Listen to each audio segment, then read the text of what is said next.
People are paying witches online to make sure that they have good weather for their weddings. Let's talk about it. We checked the weather. Our venue is completely outdoor. There's no pivoting inside. There's no tent being rented. And there was a 70% chance of rain. So I messaged Jazz, whose wedding went super viral. First of all, the Catholic Church generally doesn't allow outdoor weddings.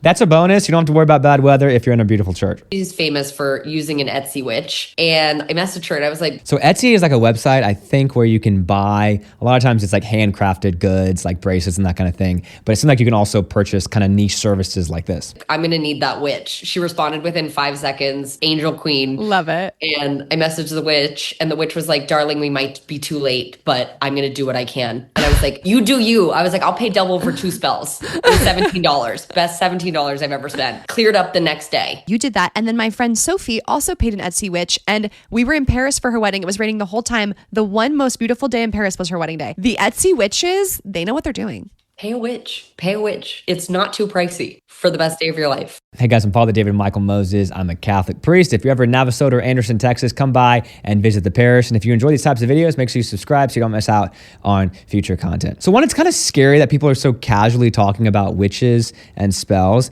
In a lot of story, a witch is not a good thing because they're harnessing some kind of bad powers for something, and that's what's going on here. First, when you're thinking about your wedding, the weather is something to consider, but ideally we're thinking about things a little bit deeper than that. I'm not a priest who says the ceremony doesn't matter. All that matters is that you love each other. No, the ceremony is important, but what really matters is the symbolism of what's happening there, that you two are being joined publicly in front of everyone, before God especially, and what God joins, people cannot tear apart. The weather should really be an afterthought. So first of all, we need to make sure that we have our priorities straight. Unfortunately, though, it's not just weddings that people are contracting witches for. There's also some other things going on here. Etsy witch with over 44,000 sales. The most popular spells people ask for are to like change their bodies and faces without needing plastic surgery, charms to transform themselves into creatures like vampires or werewolves, and of course, magic to make someone fall in love with them. And this all sounds like very expensive, but they cost like $7. There's also 3,000 listings for death spell. That's worrisome. But clearly buyers are satisfied with these witches and psychics because there's loads of positive comments. Like, it's crazy how it works. I'll be back, worth every penny. I hired an Etsy witch to get rid of my abusive husband. 12 hours later, he crashed his car. I kind of feel bad, but it was $12. First of all, with witches, the concern here is not that it's all fake. There are people who are scamming. They're claiming certain things that are not actually the case. But the issue with witches is that evil is real, that the powers of evil are real, and that there are certain laws that govern the spiritual realm. And there are certain people who have, just like somebody can have a talent for singing or playing football, some people have a talent for the spiritual realm, and they can actually harness certain powers to accomplish things. That's the first thing I would say is I think people sometimes think the church doesn't like these things because they're fake. Actually, the church is concerned about these things because they're often real. It actually does have a real impact on people. And notice what most of these services are. Most of these are bad things. Death spells, wanting someone to be obsessed with you, to fall in love with you, wanting to change your body to become a vampire or some other kind of creature. These are dark things. Like, these are not things of the light.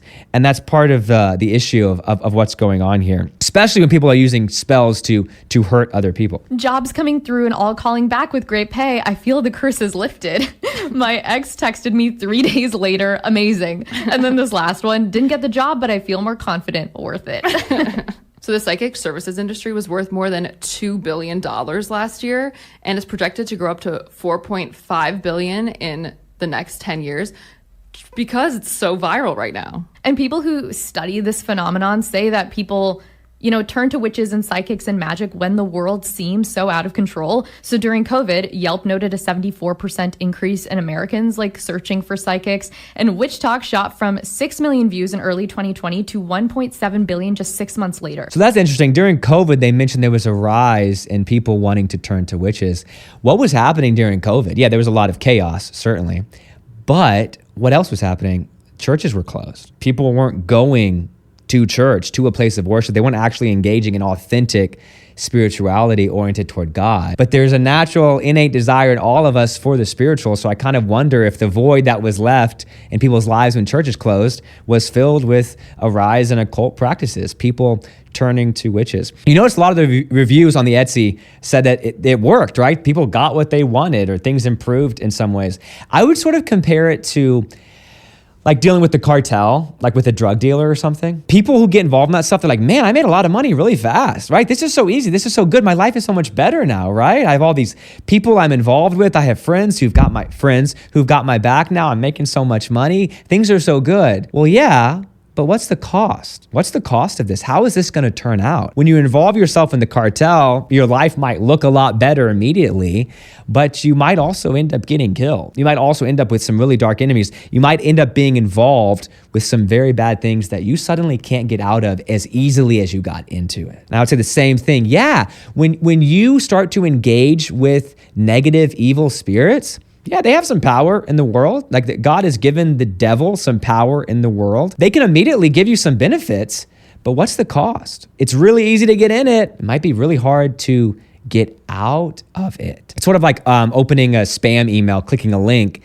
Yeah, it might be fine at first. It might not necessarily infect your computer immediately, but you do it enough times, eventually you're gonna end up with a virus that causes all kinds of problems. I knew a lady at my first parish assignment who, I think it was a bachelorette weekend, she just went to see a fortune teller, and it was just fun, she said, in the moment. But when she came back from that trip, she said her life became very dark, and there were obsessive things going on. It got really bad, and she said she had to really get out of that and cleanse herself of it because it was messing up her life. I actually did a podcast with a former Christian fortune teller, she called herself, previously, and she said it was making her children sick, like they were becoming sick, but she was so deep into it, it was hard for her to get out of it. And sadly, a lot of people do mix this stuff with the Christian faith, which is a terrible, terrible combination. I was just kind of hoping for the best. Stephen Blackburn posted this in early September about paying a witch on the website Etsy to uncurse the Mariners, paying $16 ahead of a truly charmed season,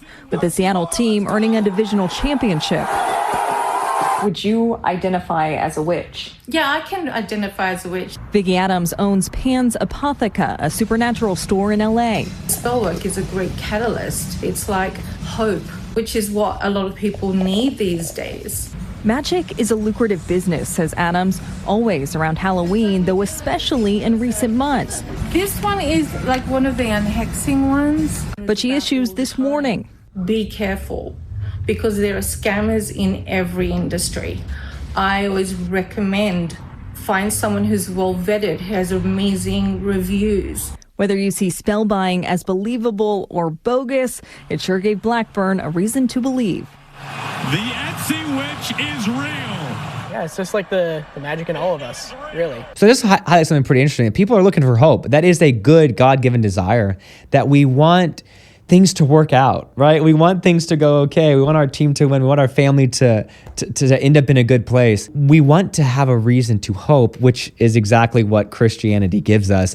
And it's not just an empty hope that a spell will work. We have a very well-founded hope that eventually God's going to come back and he's going to make everything right. He's going to bring us to heaven where we're going to have eternal happiness. That desire is a good one. We just need to make sure that we're responding to it and filling it with the right things. So just to clarify, some witches might be well-meaning. I'm not saying that they are bad people, but we have to look at where the power is coming from, right? Power is always either coming from God, from goodness, or from not God, which is from the enemy, Satan, the devil. There are no other third parties here where magic is derived from, like the universe in general, or nature, or the earth, or something like that. It's always coming from somewhere, and we need to discern that very, very carefully. Ultimately, this comes down to, what are we putting our faith in? What are we giving power to?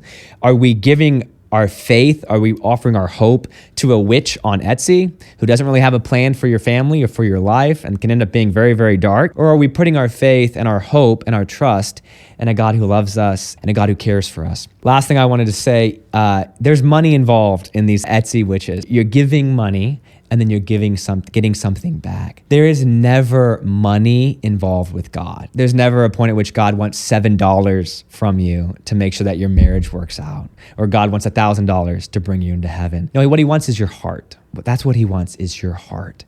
Same in the church. We cannot charge for sacraments. If I charge for a mass or a confession or a prayer, I literally get kicked out of the church. It's all free. It's all a gift. And it's sad that people are paying for something, paying for hope, paying for something in return spiritually, when the Lord is already offering that for free. I saw a story in a podcast of a guy who he was actually a Satanist. He was worshiping Satan. And he had this weird moment in his spiritual journey when he told Satan that he loved him, that he wanted to give himself to Satan. And he wanted Satan to kind of be his father.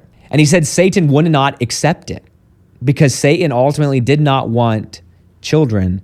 He wants slaves. And God is just the opposite. If you want to give yourself to God, he accepts that because he wants children. He wants to be loved and he wants to love. It's a free gift of self that doesn't cost $7 on Etsy. So honestly, guys, stay away from this stuff. Put your faith, put your trust in God. Let me know in the comments other stuff that you think would be interesting to comment on, what you think about all this. And we'll see you next time. Thanks so much. God bless.